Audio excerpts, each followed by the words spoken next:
bienvenidos, bienvenidas, bienvenides a esta jornada para unirnos a las reivindicaciones del 25N de este año. Esta es la jornada internacional en los sentidos del feminicidio, que se plantea en continuidad con la jornada Cuerpo, Violencia y Materia, genealogías del feminicidio, que tuvo lugar también online en la Facultad de Filosofía y Letras de la Universidad Autónoma de Barcelona a finales de abril de este año.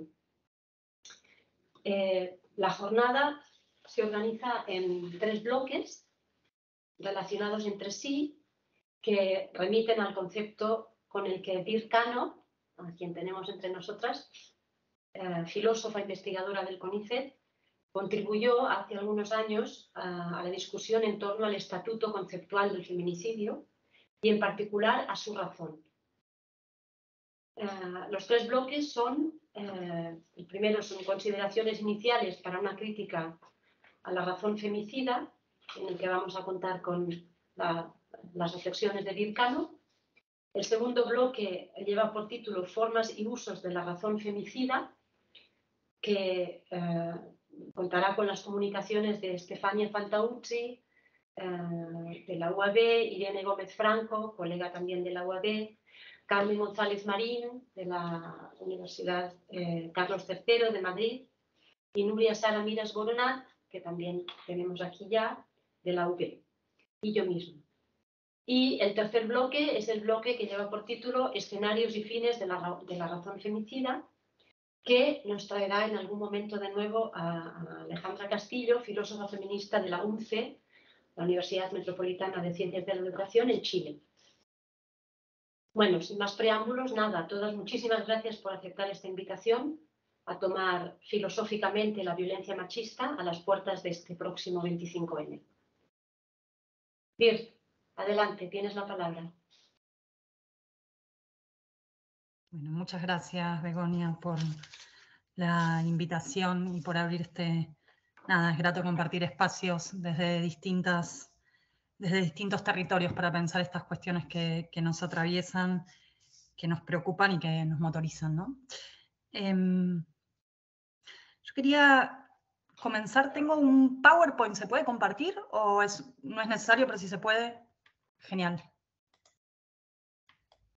¿Sabes cómo hacerlo? A ver. Hay que encontrar el recuadrito con una flechita hacia arriba que dice compartir. Ahí va. A ver.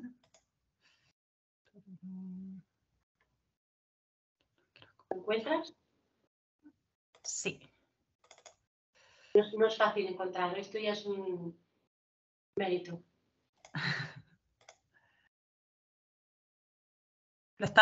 ¿Se puede ver o no? Lo estamos viendo, perfecto. Genial. Y voy a poner presentación. Yo quería comenzar con la lectura de un epígrafe que recupera un fragmento de un texto de Catalina Trevisache, que es una antropóloga feminista argentina, en un texto que se llama Habitar el desacuerdo, notas para una apología de la precariedad. Les leo. Dice, estamos ante un escenario nuevo y de grandes posibilidades para el feminismo, pero también de importantes riesgos. La masificación que se abrió a partir de la consigna del Ni Una Menos en junio del 2015 cambió las coordenadas de su acción política. Ya no son solo las organizaciones feministas, desde las calles o desde sus espacios de encuentro, ni las académicas, desde los institutos de investigación, quienes moldean los sentidos de este movimiento cada vez más grande y más plural. Tampoco son las militantes nucleadas tras el NUM. Hoy el feminismo nos desborda en múltiples formas y, si en algunas nos reconocemos y nos celebramos, de otras nos extrañamos radicalmente. Son tiempos de cosecha, definitivamente, pero también deben ser tiempos de nuevas y reformuladas preguntas.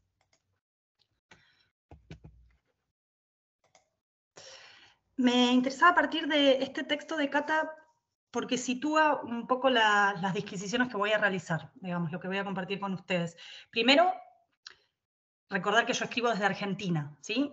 Y este texto remite muy específicamente al contexto donde estoy pensando y que me interesa pensar y que estoy segura que hace eco, pero tiene sus especificidades, ¿no? Lo que señala Cata es el cambio de época que signó para nosotros el 2015, ¿sí? Y refiere específicamente al 3J, que es la primer manifestación que convoca el colectivo Ni Una Menos, a partir de la ola de femicidios que venían cobrando cada vez mayor visibilidad en los medios masivos de comunicación y en la agenda de los movimientos feministas y sexodisidentes, ¿sí? En el 2015, muy rápidamente, pero me interesa señalar la especificidad de esa primer fecha y lo que dio lugar, lo que vino luego. En el 3J se concentraron en la plaza del Congreso 250.000 personas, ¿sí? Y en el resto del país, en distintas localidades, en distintas plazas de la Argentina, se congregaron otras 200.000 personas, es decir, que hubo casi 500.000 de personas movilizadas a partir del llamado de Ni Una Menos a la lucha en contra de los femicidios. ¿Por qué me interesa esto? Primero me interesa porque es interesante que la primer protesta pública masiva bajo la agenda feminista sea articulada en torno al femicidio, ¿sí? Esto me parece central en la posibilidad de reflexionar sobre la matriz o la razón femicida. Digamos, la primer masificación, digamos, la primer protesta pública que cobra este nivel de relevancia, no solo mediática, sino en términos de la presencia física de las personas manifestando y luchándose, se articulan en torno a un femicidio, que en el 2015 fue el de Chiara Pérez, pero Chiara fue el nombre que articuló en ese momento, pero veníamos recibiendo una cantidad de información y de visibilización de los femicidios enormes, ¿sí? Nombre tras nombre, e historia tras historia de estas muertes tan dolorosas y tan cruentas. Lo segundo que me interesa, y es un poco sobre lo que voy a querer de alguna manera desarrollar la presentación de hoy, es esa articulación específica que se da entre un concepto que viene del campo del derecho y específicamente de la criminología, me voy a referir a eso, que es el femicidio, y una articulación en términos de medios masivos de comunicación, la expresión de los lenguajes de los movimientos feministas y también de los movimientos LGTB y disidentes, y la articulación de políticas estatales y estrategias de comunicación en torno al femicidio. Me interesa eso porque lo que me interesa pensar es cómo este concepto que surge de un campo tan específico como es el de la criminología empieza a ser un significante de articulación política, social, mediático y afectivo, ¿sí? Hacia eso me voy a enderezar porque tiene que ver con algo que me preocupa y con mi específico campo de análisis en torno a las políticas afectivas. El discurso del femicidio de alguna manera hegemonizó, ¿sí? Y aún lo hace para mí, aunque por suerte eso se ha ido permeando con otras preocupaciones, pero todas incluidas dentro de lo que podríamos denominar también, con Catalina Trevisace, tiene un texto muy interesante sobre el paradigma de la violencia de género, ¿sí? Ese paradigma de alguna manera ha hegemonizado los discursos y las estrategias comunicacionales de los movimientos feministas en toda su prolífera y diversa tradición, es decir, tanto de feminismos institucionalizados como de feminismos autogestivos, callejeros, etc. La articulación en programas de defensa y protección de las mujeres por parte de los organismos estatales y la institucionalización de ese feminismo, los medios masivos de comunicación que desempeñaron y desempeñan un papel fundamental en esta masificación y visibilidad que ha cobrado el movimiento feminista a partir del 2015, y en términos más generales, lo que podríamos denominar la imaginación política y afectiva de nuestro movimiento y sus horizontes de justicia y de reparación. Y lo que me interesa pensar es cómo este campo, por eso yo hablo de una razón femicida o de una matriz femicida, para pensar justamente una lógica de comprensión de los problemas sociales y un modo de intervención. En esto sigo bastante a Tamar Pitch, a quien voy a recuperar ahora en breve.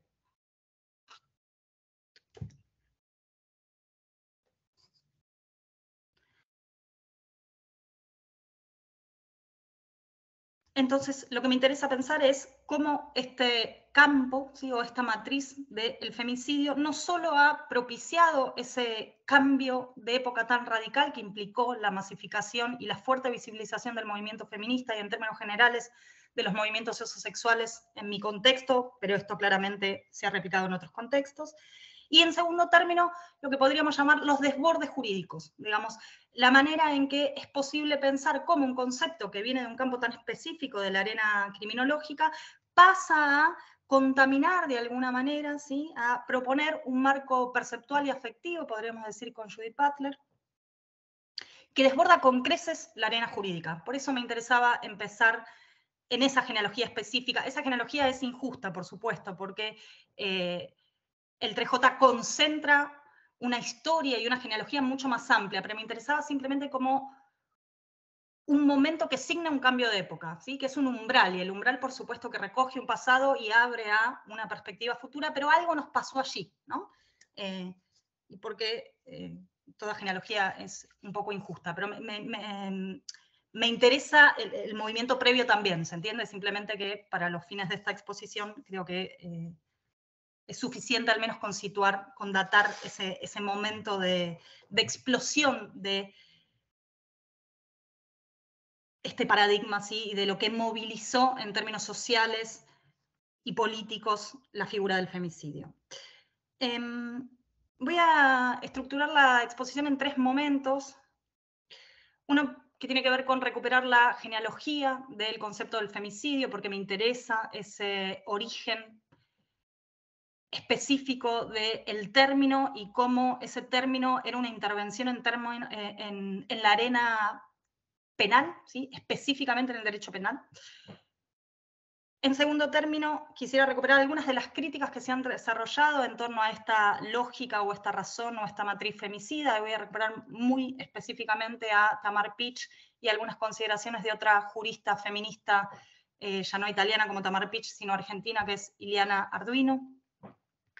Y un tercer momento donde quisiera abrir a estas reflexiones en torno a esos desbordes de la arena jurídica respecto de esta matriz o razón femicida. ¿Sí? Esos son más o menos los 3 momentos que voy a desarrollar. Les vuelvo a compartir el...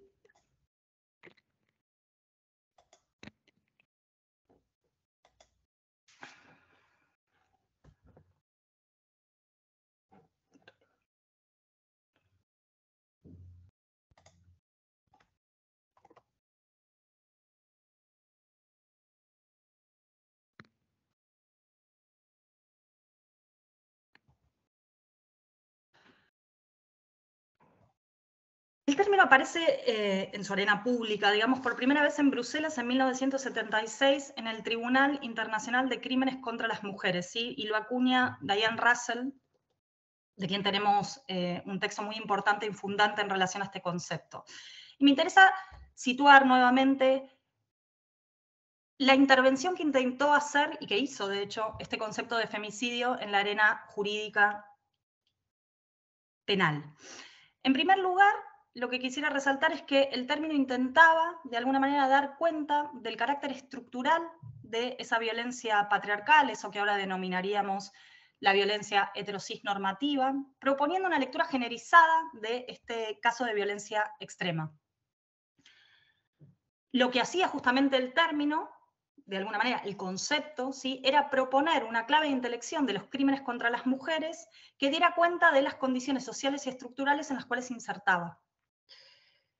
Y la segunda línea que a mí me interesa recuperar y que es muy importante en términos de la genealogía de este concepto es que proponía un cambio de paradigma, digamos, de sustitución de aquello que aparecía como un modelo o un paradigma patologizante en torno a los crímenes pasionales o por emoción violenta, que se consideraba que era un aliciente, un atenuante de esos crímenes, para justamente a partir de su señalamiento del carácter social y estructural en el que se inscriben, pensar justamente cómo estos crímenes, más que pensarse en términos de este paradigma patologizante y de cierta desresponsabilización, implicaban una mayor responsabilización, en tanto justamente contribuían a condiciones estructurales de violencia y precarización de las mujeres.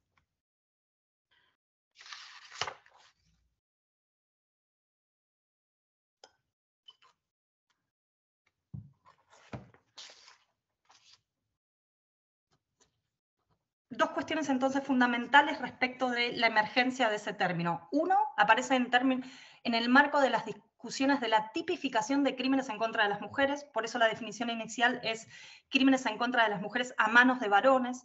Luego se complejiza esa definición y aparece que son crímenes de mujeres a manos de varones por motivos de... a ver si recupero para no parafrasear la mano.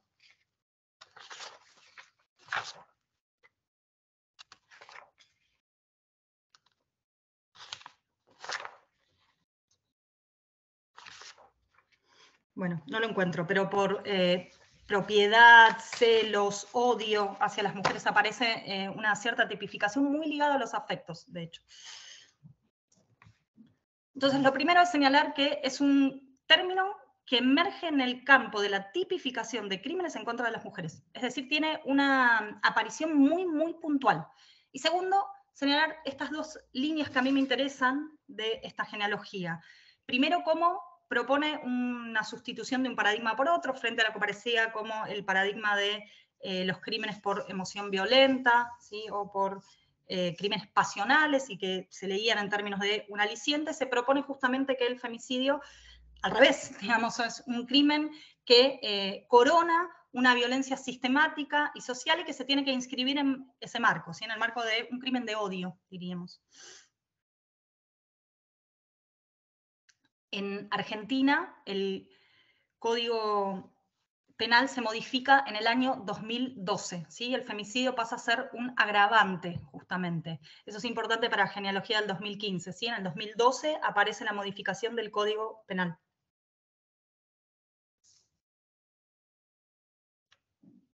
De manera que penal específicamente, la incorporación del término femicidio es dar cuenta de esas dos cuestiones, el carácter estructural, ¿sí?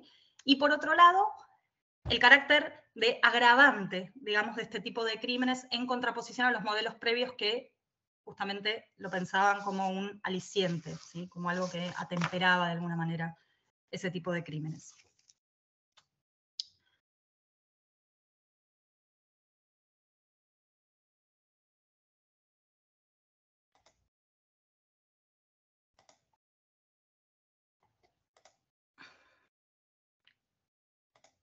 Ahora voy a pasar a el segundo movimiento que me interesaba a partir de la especificación de la genealogía de este concepto. Y es señalar lo que Tamar Pitch desarrolla con mucho cuidado, mucha atención, en torno a el problema que implica criminalizar situaciones de problematicidad social. ¿Sí? Pitch va a reflexionar en torno a qué implica construir un problema social en términos criminales, justamente. Y a mí me interesa ese análisis porque justamente es un análisis que de alguna manera señala las limitaciones de esta matriz, en especial cuando pensamos que esa matriz no solo se articula en relación a la discusión específica de la tipificación de los crímenes, ¿sí?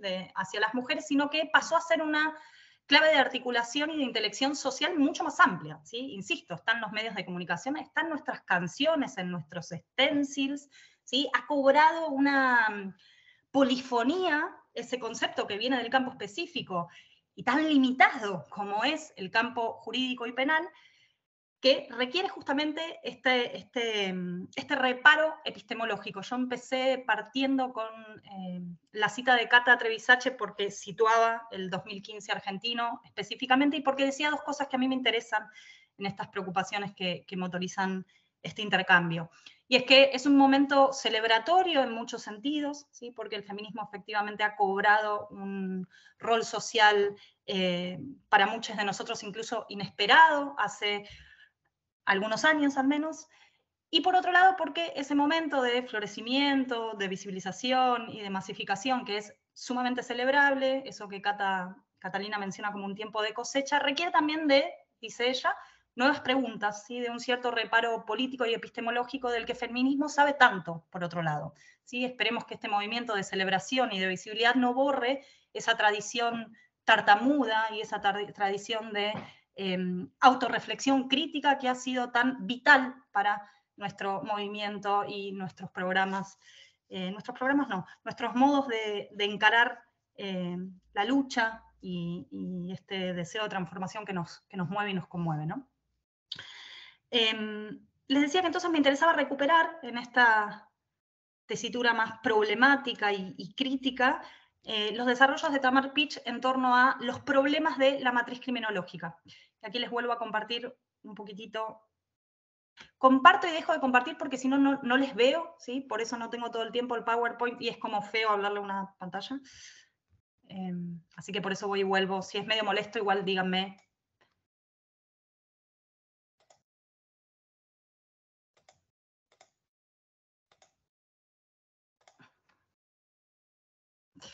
Leo una cita del texto de Pitch que se llama Responsabilidades limitadas, actores, conflictos y justicia penal. Dice, lo que no ha sido analizado es la relación entre la construcción de un problema y su criminalización. El modo en que un problema se construye está inextricablemente conectado con el tipo de soluciones que se tiene en mente o que aparece disponible.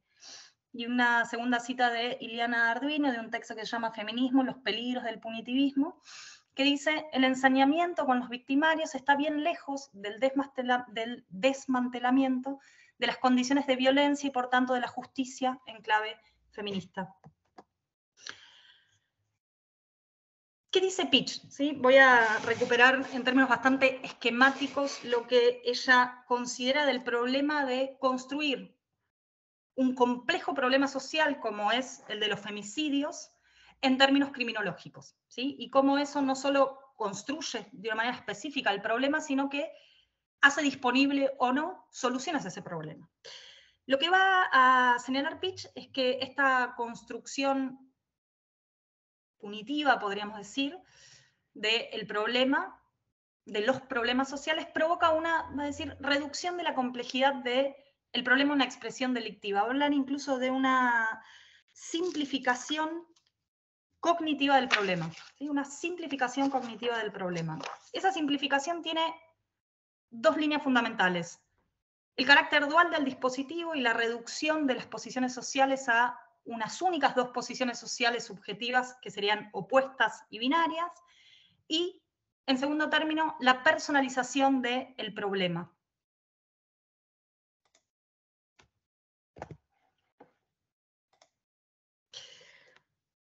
Muy brevemente, lo que señala Pitch en términos de esta simplificación es que la matriz, justamente, la lógica de intelección del problema social criminológico, porque viene forjado en la arena del derecho, va a suponer la distinción entre dos posiciones subjetivas fundamentales y opositivas. Es interesante y es fundamental lo de opositivo, en el sentido en que o se está de un lado o se está del otro, justamente, ¿no? Esas posiciones son, por un lado, la posición de la víctima, que va a ser identificada con las mujeres y con una situación de pasividad e indefensión de quien recibe el daño. Por supuesto que quien es asesinado es una persona dañada y es una víctima. En ningún sentido, nada de lo que diga intenta atenuar esta cuestión, sino complejizar qué implica reducir la lectura de un complejísimo problema social a estos términos, ¿sí? Valga la aclaración. La posición complementaria, digamos, pero opuesta, es la posición de el victimario, digamos, es el culpable, ¿sí? El responsable que va a ser identificado con el varón violento, por supuesto, ¿no?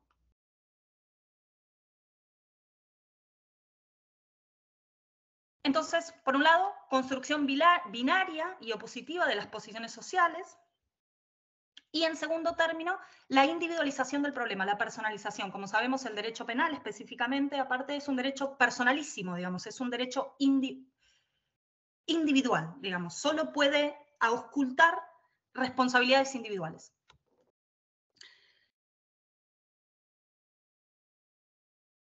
¿Cuál es el problema? Uno diría, bueno, desde ya que hay una responsabilidad individual, quien comete un crimen, y un crimen de esta envergadura, posee una responsabilidad personal indeclinable, y en eso uno podría decir incluso que el derecho penal acierta, ¿no? El problema es que, justamente, en especial por la extensión de esta matriz como una clave de intelección social, comunicacional, de articulación de nuestros afectos, de bosquejo de nuestras estrategias, borra el contexto, de alguna manera, en el cual se inscribe esa acción individual y, por supuesto, de responsabilidad personal. de alguna manera lo que este marco dual y binario no puede decir, ¿sí? O no puede dar cuenta, no puede alumbrar, son las responsabilidades colectivas y desiguales en las cuales se entrama este acto radical, delictivo e irreversible, obviamente.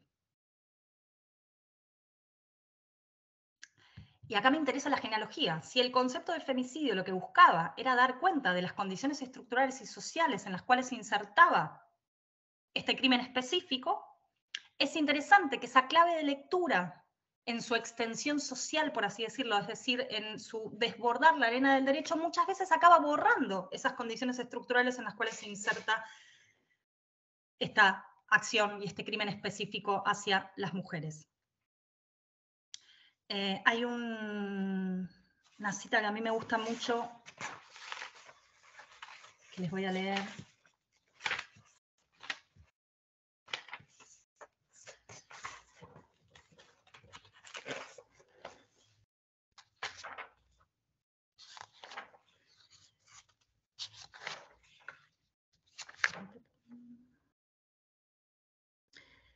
De Kay Whitlock, que dice así. Dice, el marco de odio, con su énfasis en la policía, el enjuiciamiento y la penalización, es especialmente atractivo porque afirma una distinción clara entre quienes ejercen la violencia y quienes no. Nos invita a creer que el problema de la violencia de género es aberrante, no contempla ni concibe el cambio estructural. ¿Por qué me gusta la cita? Me gusta porque, primero, es una cita bastante provocadora, de alguna manera, y porque llama la reflexión en torno a dos cuestiones. ¿Qué implica esta polarización en la construcción de este problema social tan complejo? Esta polarización, como señala Kay, implica la posibilidad de pensar que somos muy distintos de quienes ejercen esa violencia, digamos, ¿no? Aquí está pensando la violencia de género, no específicamente la violencia femicida, pero como sabemos, el femicidio se inscribe en ese continuum, ¿sí? de violencia heterosis patriarcal. Por supuesto que no todos somos capaces de cometer crímenes, por suerte, de esta magnitud, pero sí es interesante pensar ese continuo y cómo esos modos de construcción de este problema social muchas veces borran esas responsabilidades que atraviesan transversalmente a nuestra sociedad y de la que somos de alguna manera partícipes. Pensar nuestra participación, la participación social, no es decir que todos somos asesinos, no estoy queriendo decir eso en ningún sentido. Estoy queriendo decir que si el modo de construcción de ese problema borra esos nexos que sostienen una sociedad donde es posible que haya este tipo de crímenes con esta asiduidad, tenemos un problema en términos de nuestra estrategia de intervención social, ¿sí?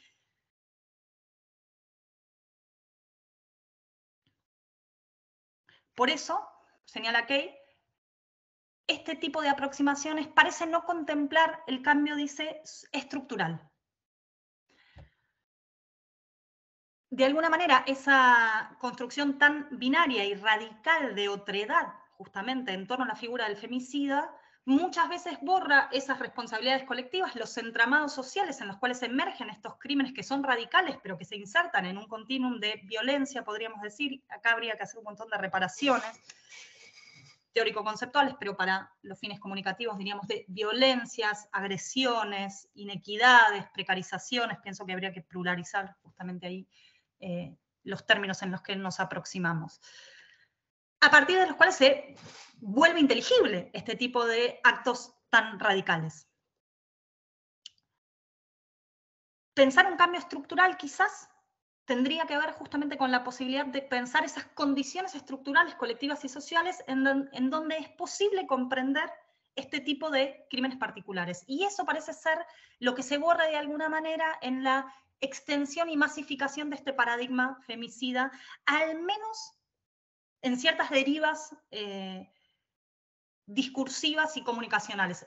Acá estoy pensando muy específicamente, por ejemplo, en lo que han hecho los medios masivos de comunicación en la cobertura de esos crímenes, ¿no? Así como han leído esos crímenes femicidas a partir de la incorporación de ese concepto del campo jurídico como una clave de intelección social. Y lo que aparece todo el tiempo es la construcción de las buenas y las malas víctimas, de asesinos que serían personas muy radicalmente malas, muy radicalmente otros, no sabemos casi ni dónde están ni de dónde vienen, digamos, ¿no?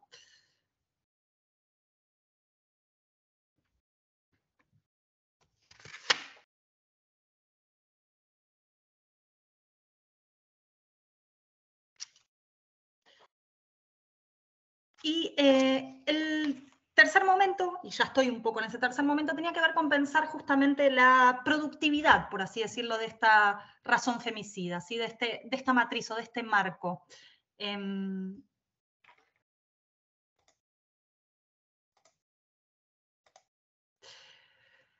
Kay Whitlock, de quien leía este extracto, este pasaje, dice que se puede pensar un marco como un recorrido conceptual que determina la forma en que la gente entiende un tema y qué piensa que debe hacerse acerca de él. ¿Sí? Esto es una cita, estoy leyendo una cita. Me interesa esta idea de marco, ¿sí? Que está cercana de alguna manera a la idea de marco que desarrolla Judith Butler, por ejemplo, cuando entiende los marcos como horizontes de inteligibilidad social, digamos, y como marcos conceptuales y afectivos, o perceptuales y afectivos, esquemas, va a decir, esquemas perceptuales y afectivos. Me interesa esa doble valencia, digamos, los modos de comprensión de un problema, cómo vemos ese problema, digamos, pero también cómo nos afectamos por ese problema, ¿no? Y aquí, Kay vuelve sobre esa idea de marco, ¿sí? Y va a decir que los marcos son los modos en que entendemos un problema y que pensamos esas soluciones. Fíjense que también hace eco con lo que señalaba Tamar Pitch, ¿no? Con los modos de construcción de un problema y las maneras en que aparece o no disponible el campo de soluciones a ese problema.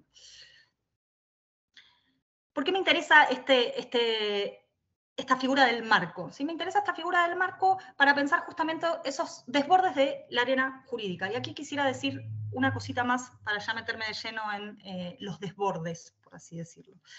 Primero que hay que señalar que el feminismo ha articulado en el campo del derecho múltiples estrategias, no siempre en alianza con el derecho penal, y eso es muy importante, ¿sí? Porque nuevamente la genealogía me interesaba para situar específicamente la articulación con el derecho punitivo.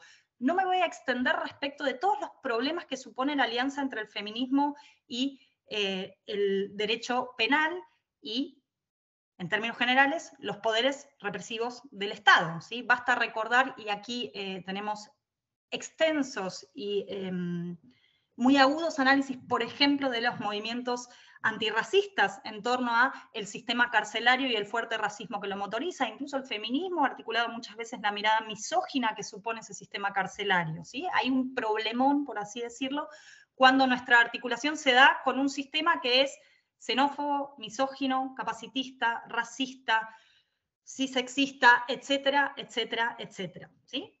Segundo término, el hecho de que se haya producido cierta hegemonía del paradigma punitivo respecto de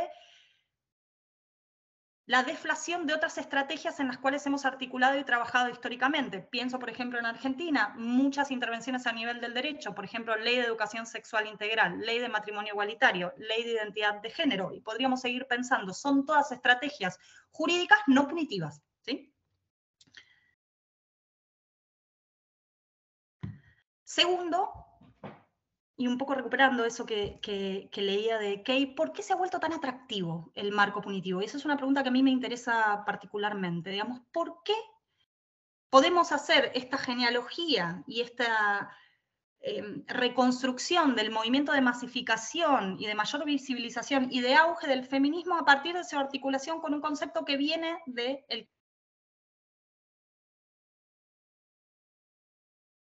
los medios masivos de comunicación, recuperar esa figura, ¿sí?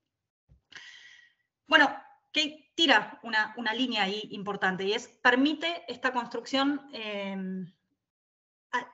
alterizadora, estoy usando un término acá muy extraño, ¿sí? Pero que construye un otro radicalmente otro, y nos deja de alguna manera a resguardo, ¿sí? Aquí ha habido, y imagino que ustedes también han sufrido, los modos espectacularizantes y del horror que han desarrollado los medios de comunicación en torno a la construcción de las narrativas de estas víctimas, ¿sí? Se han producido básicamente relatos de consumo masivo que han desarrollado estéticas de la crueldad y estéticas del horror en torno a los crímenes, ¿sí? Es algo muy vendible, por así decirlo. Y en segundo término, quería entonces ya sí meterme y tirar unas líneas para abrir y que nos quede tiempo para el intercambio. Este carácter productivo que ha cobrado esta matriz de femicida, ¿sí?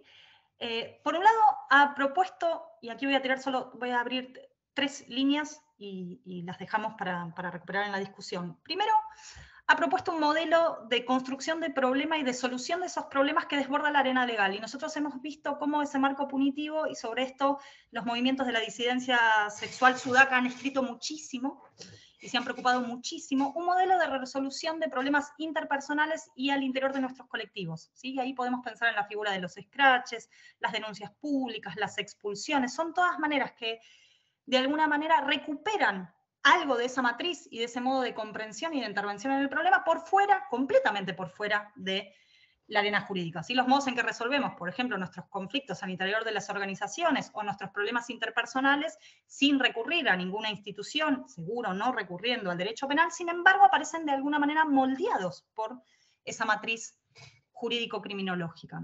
En segundo término, cómo este modo de construcción del problema, y me interesa particularmente, como les decía, la extensión de esta clave de intelección social, ¿sí? La radicalidad en que se ha masificado esta manera de comprensión del problema, ha supuesto una pedagogía afectiva. ¿Sí? Pensar esa pedagogía afectiva supone un montón de aristas, solo me voy a quedar con 2. Primero, que ese espectáculo de la crueldad, ese es un término que usa Leticia Sapsay, en relación a la cobertura de los crímenes, ha sido sumamente aleccionador, ¿sí? Ha producido mucho miedo, mucho terror, y por otro lado, un profundo deseo de venganza, ¿sí? Articular la justicia en relación a la venganza, y no es que no sea comprensible ese deseo, pero sí hay algo que pensar, incluso allí, es problemático, ¿sí? Nuevamente, motoriza una serie de afectos que están muy ligados a lo que, por ejemplo, Nicolás Cuello y Lucas Morgan Di Salvo, que son 2 activistas locales, han denominado la moral securitarista, ¿sí? Una moral que pide castigo y que promueve el miedo. Y eso es un discurso que está sumamente cercano a las narrativas de la derecha, ¿sí? Que han hecho del miedo y del pedido de seguridad una piedra de toque de la articulación de sus sentidos de lo político. Y esto debería al menos sonarnos, ¿sí? Despertar algún tipo de alerta. Y, en tercera instancia, lo que me interesaba recuperar, y un poco lo traje con esa cita de Ileana Arduino, es qué sentidos de justicia se abren a partir de esta fuerte alianza entre los movimientos feministas, la masificación de sus paradigmas o sus matrices de intelección social y los sentidos de reparación. ¿Sí? Y aquí quisiera decir algo, no hay un sentido dado de la justicia, desde ya. Y lo que repara a algunas personas no necesariamente es lo que repara a otras, y en ningún sentido yo pretendo zanjar la discusión, pero sí me interesa abrir una pregunta crítica respecto de cuáles son los modos que propiciamos de entender y de sentir esa reparación. ¿Sí? Y por eso me interesaba esa pedagogía afectiva, ¿sí? El tipo de pasiones que motoriza esta matriz criminológica y esta matriz femicida en torno a el miedo, el deseo de venganza, el odio incluso, el odio que se lee en los otros, pero el odio que también nos promueve a veces a nosotros mismos, ¿no? Me parece que ahí hay algo interesante para pensar respecto de qué sentidos hemos podido desarrollar y ahí sí, masificar, extender, volver un sentido común, por así decirlo, un sentido común feminista en torno a qué sería la justicia y la reparación. Y ya sí para cerrar, que creo que estoy más o menos bien en tiempo, quisiera traer aquí 3 consideraciones que de alguna manera vienen de el campo de la política y de la teoría queer, disidente. Podríamos ahí pensar cuáles son todos los campos que se tocan, pero por ahora diría queer. Queer con C o queer con K, como le decimos acá. Que son 3 reparos para mí, que yo creo que se pueden, aquí no voy a hacer una gran fundamentación, pero que se pueden articular o rastrear en términos de estos campos políticos y de producción.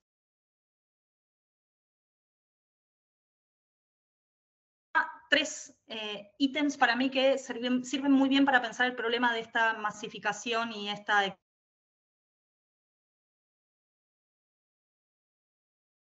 ¿Sí? Butler, Teresa de Lauretis, podemos usar muchísimos campos de producción, autores, perdón, que han escrito sobre el problema de naturalizar un sujeto dado, por así decirlo, del feminismo, que serían las mujeres, ¿sí? El concepto de femicidio articula directamente con un sistema dual, justamente, de construcción, ¿sí? De mujeres y varones. Lo que ha habido es una proliferación de categorías, al menos aquí en Argentina, como por ejemplo los transfemicidios, los travesticidios, los lesbicidios, etcétera, etcétera, etcétera, que de alguna manera han intentado correrse de ese problema, ¿sí? La matriz femicida trabaja en base a una articulación binaria. Entonces, primero, tener cuidado de la naturalización del sujeto del feminismo, no producir nuevas exclusiones, generar matrices de intelección que no den cuenta de la pluralidad de esas posiciones subjetivas. En segundo término, yo diría que, y muy ligado al anterior, el reparo que ha tenido la teoría queer y más que la teoría, la política queer en torno a la construcción de sistemas binarios, ¿sí? El problema del binarismo al interior de nuestras políticas y nuestros modos de comprensión de lo social feminista, ¿sí? Y como veíamos, el marco criminológico es absolutamente dual y rígido.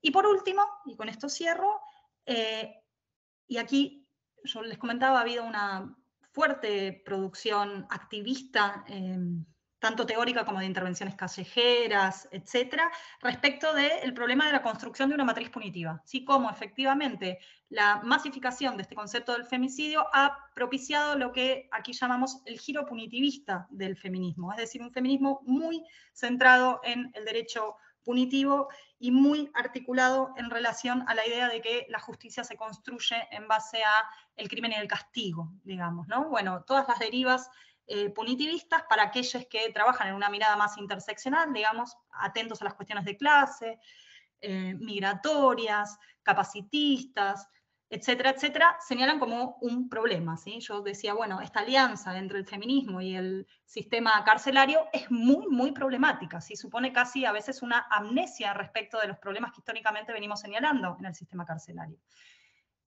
Bueno, con eso más o menos creo que habría algunas líneas. Muchas gracias. Muchas gracias a ti, Vir.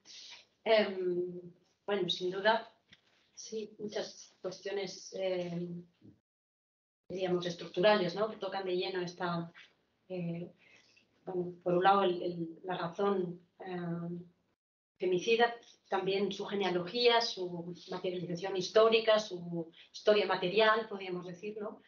Y además que resuenan de manera, bueno, muy potente en varios contextos, en muchos contextos, pero específicamente, bueno, en el contexto en el que nos encontramos ahora desde hace unos días aquí en España con la formulación, la propuesta de ley del solo sí es sí, ¿no? Donde está habiendo precisamente un debate bien ferviente, diríamos, bien marcado en redes sobre todo, pero más allá también, en aulas también, ¿no? Con relación a, bueno, cuál debe ser la postura feminista con relación a esta ley en lo que hace al carácter punitivo, no punitivo, más punitivo, menos punitivo, igualmente punitivo que la ley hasta ahora, etcétera, etcétera, ¿no? O sea que vienes a ofrecernos elementos para pensar profundamente eso que ya nos está empujando a pensar justamente en estos días aquí, ¿no? O sea que, vaya, ya no, yo ya no sé cómo, o sea, muchísimas gracias, de verdad, Bueno. por esto. Yo tengo un par de preguntas para hacerte, pero preferiría que fueran las compañeras que abran el diálogo ahora en estos minutos que nos quedan, teniendo en cuenta que no me cabe duda que en las intervenciones que va a haber a partir de ahora va a continuar este diálogo también, ¿no? Y por cierto, bienvenida Carmen, que hasta ahora no te habíamos visto. Bueno, pues como queráis, yo la palabra corre, es decir que adelante.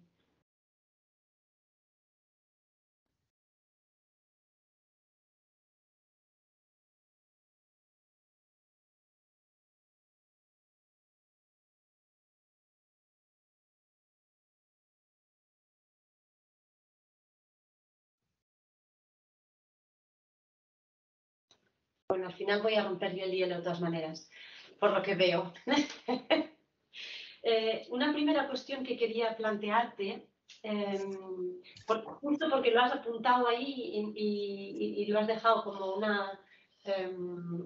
una semilla preparándose para la cosecha, diríamos, ¿no?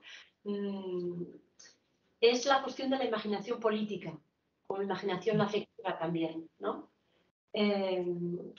Y como campo, precisamente, ¿no? Para paliar los efectos, las operaciones y los efectos de esta hegemonización de la razón femicida, ¿no?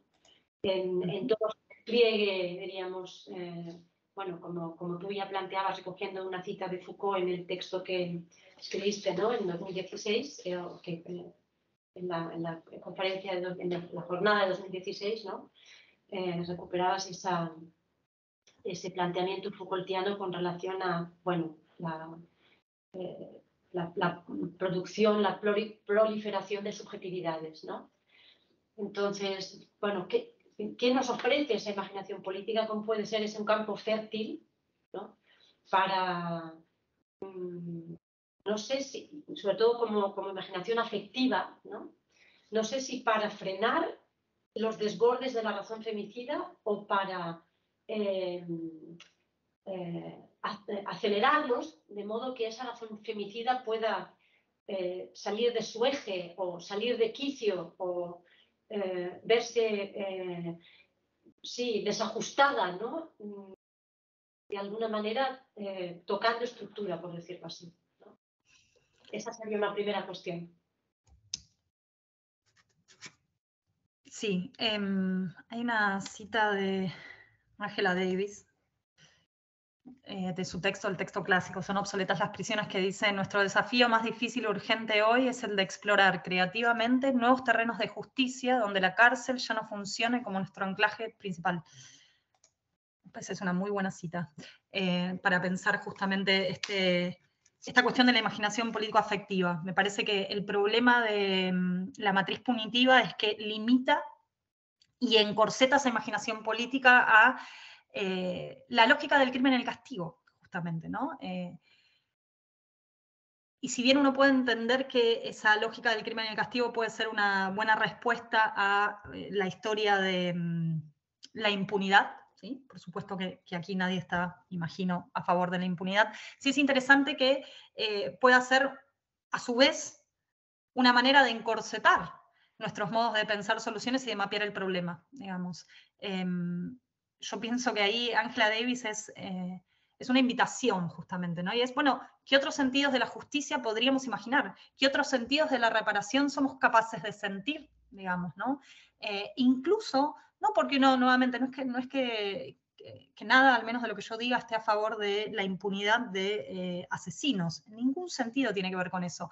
Pero pienso que incluso para pluralizar la idea de impunidad, cómo esa reclusión de la responsabilidad individual, digamos, a un individuo, puede justamente promover sistemas de impunidad social, digamos, es decir, de desresponsabilización colectiva, de pensar cuáles son las responsabilidades desiguales, por supuesto, pero transversales a nuestra sociedad. Y ahí hay un gesto de, no solo de percepción, de poder cartografiar algo más que este acto individual y la responsabilidad individual en esas condiciones estructurales y colectivas, sino de dejarse afectar por esa responsabilidad, digamos.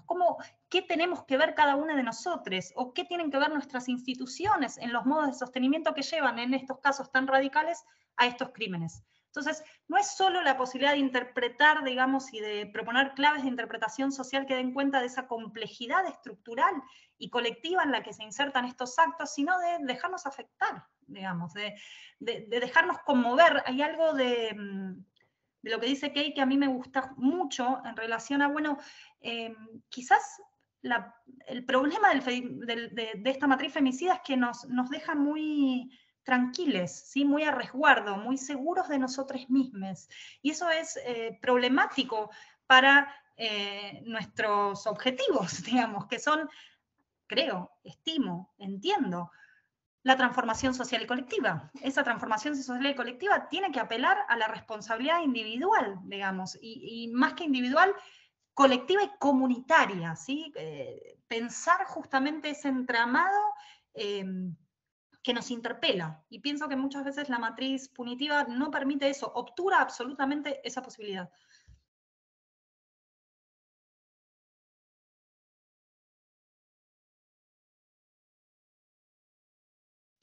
Sí, sin duda. Esta idea de la impunidad colectiva me parece muy interesante, ¿no? Me parece bien potente a la hora de justamente transformar ese imaginario, diríamos, de la justicia social que de alguna manera seguimos refrendando, ¿no? Cuando apostamos por soluciones punitivas, ¿no? Para decirlo con Tamar Fitch. Otra cosa que te quería comentar con relación a esta forma, diríamos, afín o casi como calco del binarismo, ¿no? Es decir, la razón femicida es una razón binaria, ¿no? La matriz femicida, tal como la planteas tú, se materializa, diríamos, en total acuerdo con esta lógica binaria, ¿no? Porque es así, de alguna manera, el modo en que hace también efectiva esta lógica cis heteropatriarcal, imperialista colonial y neoliberal, ¿no? Y me preguntaba en ese sentido de qué forma podríamos pensar la violencia más allá o más acá, no sé, en otro lugar, diríamos, ¿no? Es decir, cómo poner cómo imaginar justamente, ¿no? La violencia en unos términos que no sean esos de la lógica cis heteropatriarcal, etc. Y en algún momento pensé qué sentido podría hacer, sí, como quizás incluso como desborde de esa razón femicida, ¿no? ¿Qué sentido podría hacer pensar en la violencia en términos performativos? De la misma manera que pensamos el género con Butler en términos performativos, ¿no? Precisamente como, digamos, para no borrar, como decías tú antes, ¿no? La responsabilidad que tiene un carácter transversal por el hecho de ser estructural esta violencia, ¿no? Entonces, bueno, no sé que, digamos, en un ejercicio de imaginación político-afectiva, podríamos decir, ¿no? O, sí, ¿qué opinión te merecería pensar la violencia en estos términos, en términos performativos, ¿no? Pero, sí, bueno, partiendo, por supuesto, del espacio en que invita a pensar esto Foucault con su noción de assujetismo, ¿no? Y después Butler directamente con su planteamiento, diríamos, por ejemplo, del género como performativo. Sí, a ver, varias cosas. Primero, sí, desde ya la violencia es performativa, produce efectos, digamos, y produce efectos en su, ahí Butler ha pensado muy bien la performatividad, obviamente, ¿no? En su ritualización, en su reiteración, que sedimentan en la memoria de un cuerpo, digamos, y de un cuerpo que es individual y que es colectivo. Lo que llamamos ahora violencia, eso también lo quiero decir, digamos, hay una naturalización del concepto de violencia muy radical en el contexto actual feminista. Yo les decía que Catalina Trevisache escribe mucho sobre esto y a mí me interesa. Digamos, el modo en que se articularon los reclamos feministas, al menos en Argentina, previo al 80, no utilizaban casi el vocabulario de la violencia. ¿Sí? Es un vocabulario que se puede datar en el último tiempo y que es constitutivo de los modos en que interpretamos actualmente nuestros malestares y padecimientos, ¿sí? Leer esos malestares y padecimientos en términos de violencias que van desde violencia económica, afectiva, sexual, simbólica, laboral, médica, etcétera, es un modo de interpretación contemporáneo y un modo de interpretar esos problemas que es productivo, ¿sí? Eso en primera instancia, pero más allá de la posibilidad de, a mi juicio, de auscultar críticamente, de volver críticamente sobre ese paradigma de la violencia de género, sí podríamos decir que eso que entendemos como experiencias de violencia, que tienen una multiplicidad y que, insisto, van desde microviolencias hasta el asesinato, ¿sí? La idea de violencia es una idea paraguas muy gigante en la actualidad. Bueno, todo ese campo complejo que interpretamos como violencias desde que son productivas, ahí sí yo pienso que es la pedagogía heterosis patriarcal hace de eso que llamamos violencias una tecnología fundamental de producción de la subjetividad, digamos, ¿no? Y eso creo que es algo que no necesito mucho explicar en el sentido en que tenemos nuestra experiencia individual y colectiva respecto de lo que han hecho esas agresiones, esas desigualdades, esas disciplinamientos, etcétera, en nuestros cuerpos, ¿sí? Ahora, respecto del binarismo y el modo de comprensión de las violencias, digamos, sí pienso que hay algo ahí interesante para mí respecto de, por un lado, ciertos desarrollos teóricos del feminismo contemporáneo, que han hecho fuertes esfuerzos, pienso, desarrollos teóricos, no los estoy pensando como desarrollos académicos, sino como producción de teorías y de campos conceptuales que el feminismo ha elaborado tanto desde las instituciones como por fuera de las instituciones. Y esto también es importante. Bueno, esa producción teórica en los últimos años, en las últimas décadas, no en los últimos años, ¿sí? En las últimas décadas ha hecho un esfuerzo muy grande para mí por superar las matrices de construcción binarias, ¿sí?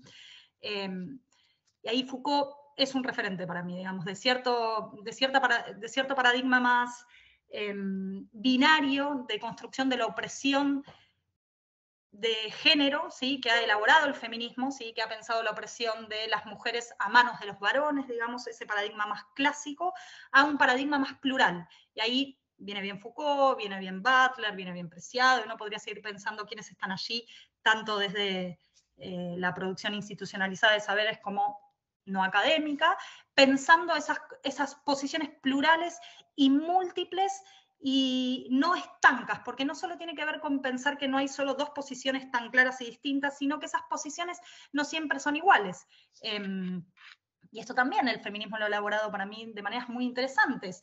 Quien en determinado contexto puede estar en una situación de vulnerabilidad y precariedad, en otro contexto puede ocupar una posición absolutamente discrepante. Eso lo sabemos muy bien quienes somos académicos blanques, digamos, ¿no? Quienes portamos, por ejemplo, los privilegios de la blanquitud en determinadas posiciones y situaciones podemos ver nuestras existencias precarizadas y en otras absolutamente privilegiadas, digamos, ¿no? Esas posiciones no son ni binarias ni rígidas. Ahora, ¿cuál es mi sensación? Y no es mía, digamos, eso tiene que ver con un diagnóstico colectivo, que esos desarrollos, insisto, que vienen de nuestros propios campos políticos y conceptuales, no necesariamente se han traducido en un lenguaje que se ha constituido en sentido común y en clave de interpretación colectiva.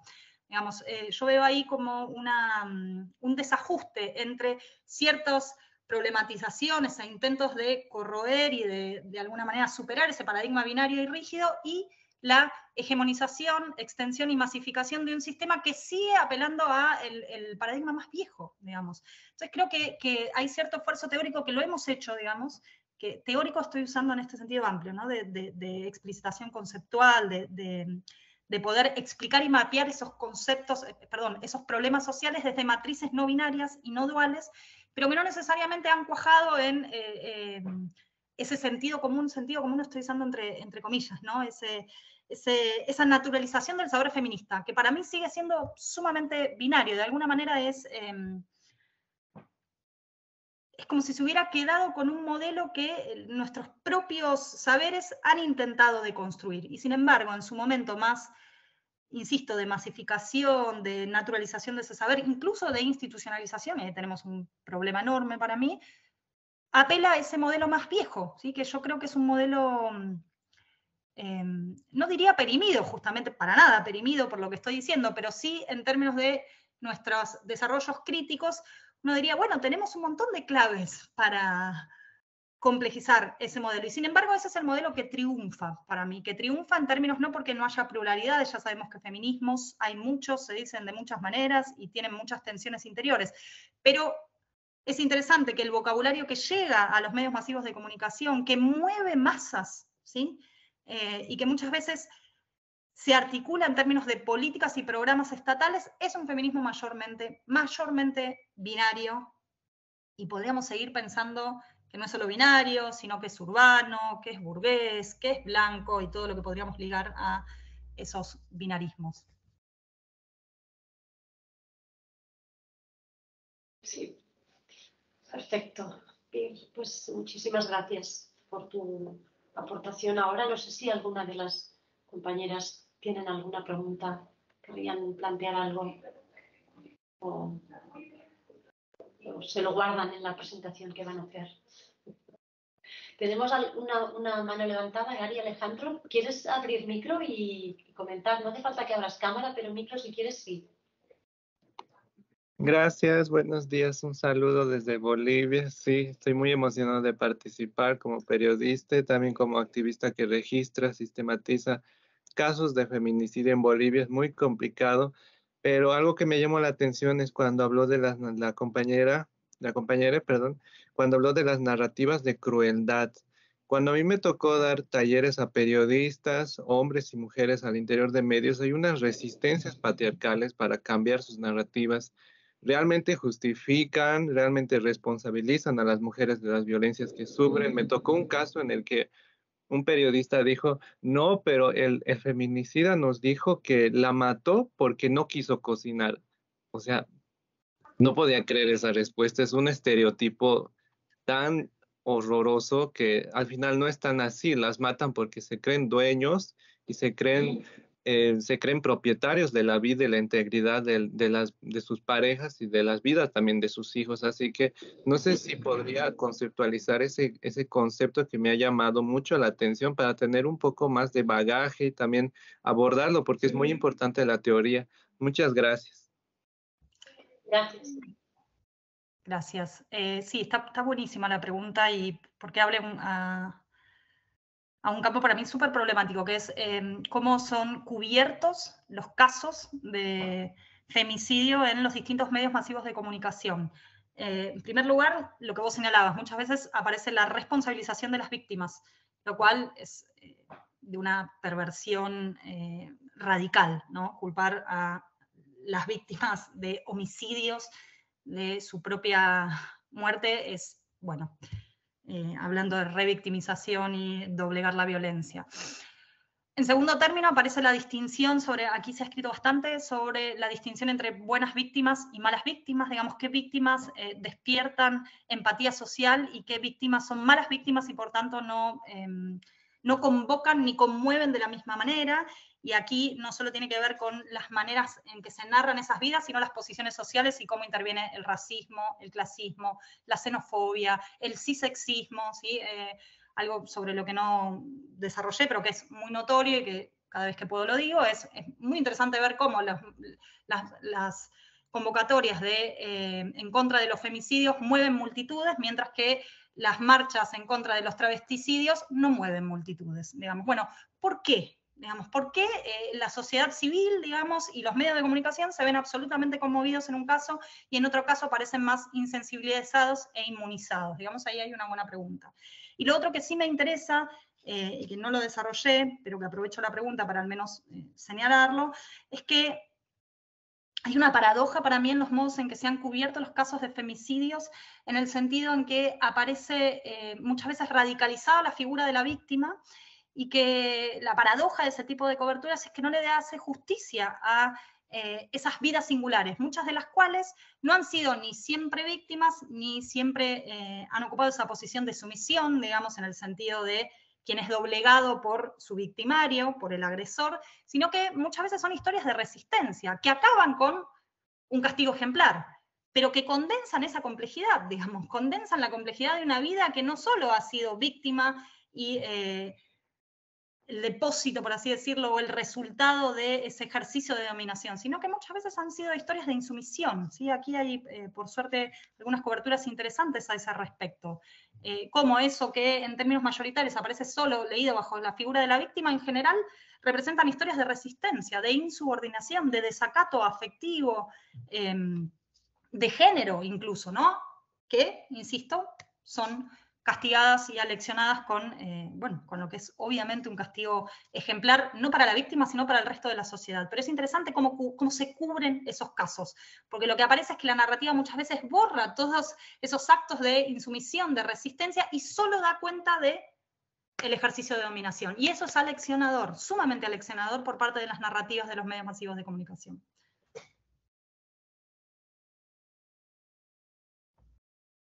Muchas gracias, me llevo mucho conocimiento, he anotado muchos puntos que los voy a profundizar. Estoy muy agradecido como periodista porque estos conceptos realmente sirven para abordar las violencias, la violencia feminicida dentro de los medios de comunicación. Gracias.